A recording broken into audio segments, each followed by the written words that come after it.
Have you ever wondered how dozens of airplanes take off and land at busy airports without turning the sky into chaos? The answer lies in two invisible highways in the sky called SIDS and stars. Now, you may have heard me in all my videos planning SIDS and stars into the FMC, and in this video we're going to break them down for those of you who would like a bit more of an explanation.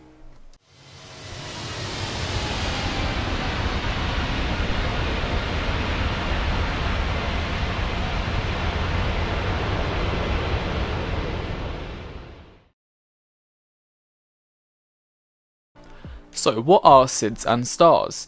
SIDS and stars are a published route designed to keep aircraft safe, separated and efficient. Every airport has these. First up we have the SID, which stands for Standard Instrument Departure. A SID is the route an aircraft follows immediately after takeoff. Instead of every pilot flying in a random direction, the SID tells them which way to turn, how fast to climb, altitude restrictions and speed restrictions, as well as other information which you can find on the published chart. Let's now take a look at an example. Here is a London Gatwick published SID from runway 26 left. Here I'm using Navigraph charts for this example. In this photo you can see the published chart for the SID Lambourne 6 Mike runway 26 left at Gatwick. Here you get all the information related to this departure. In the white circles you can see the climb altitudes at certain waypoints as well as speed restrictions. This may look confusing at first, but don't worry, as you input the SID and star into the FMC, these restrictions are already programmed in, so you don't need to try and remember all of this information at once. Moving on to the circles in the red, this part is your initial climb altitude and where the SID for the airport comes to an end.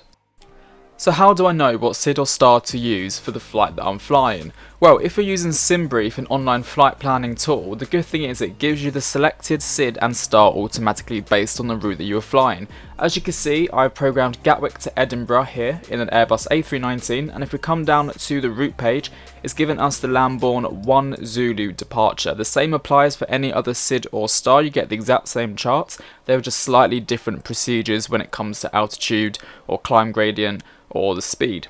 But as you can see, Lam 1 Zulu is the departure here, and it's always the very first one you see in the route. Same for the star, as you can see it's the last one here, which is the INPIP 1 Echo arrival.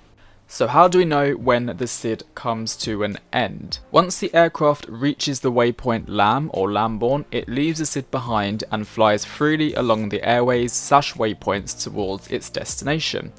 But as it gets closer to landing, another procedure takes over.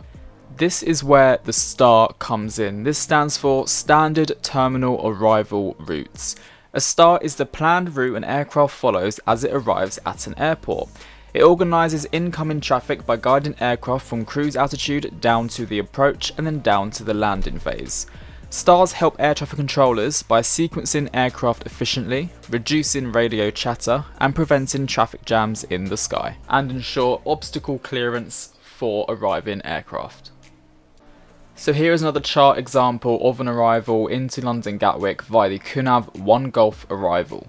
As you can see here, we have altitude restrictions and speed restrictions, much like a standard instrument departure. The only difference is that this is arriving rather than departing.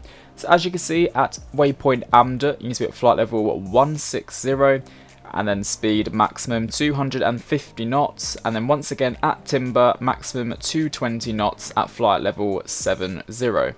So let's now make a very simple comparison between a SID and a star.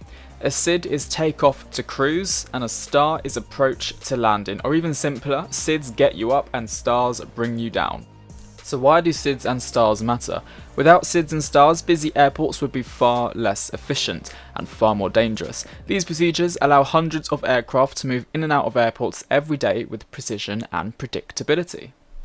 Well everyone, that concludes my video on SIDs and stars explained. I really do hope that this has made it a bit easier for you, for those of you who are maybe just starting out in flight sim. If you did enjoy this breakdown of how aviation stays organised behind the scenes, please hit the like, subscribe and hype button, and let me know what aviation topic you would like to be explained or explored next. Once again everyone, thank you very much for watching, and I'll catch you all in the next video. Have a great rest of your day.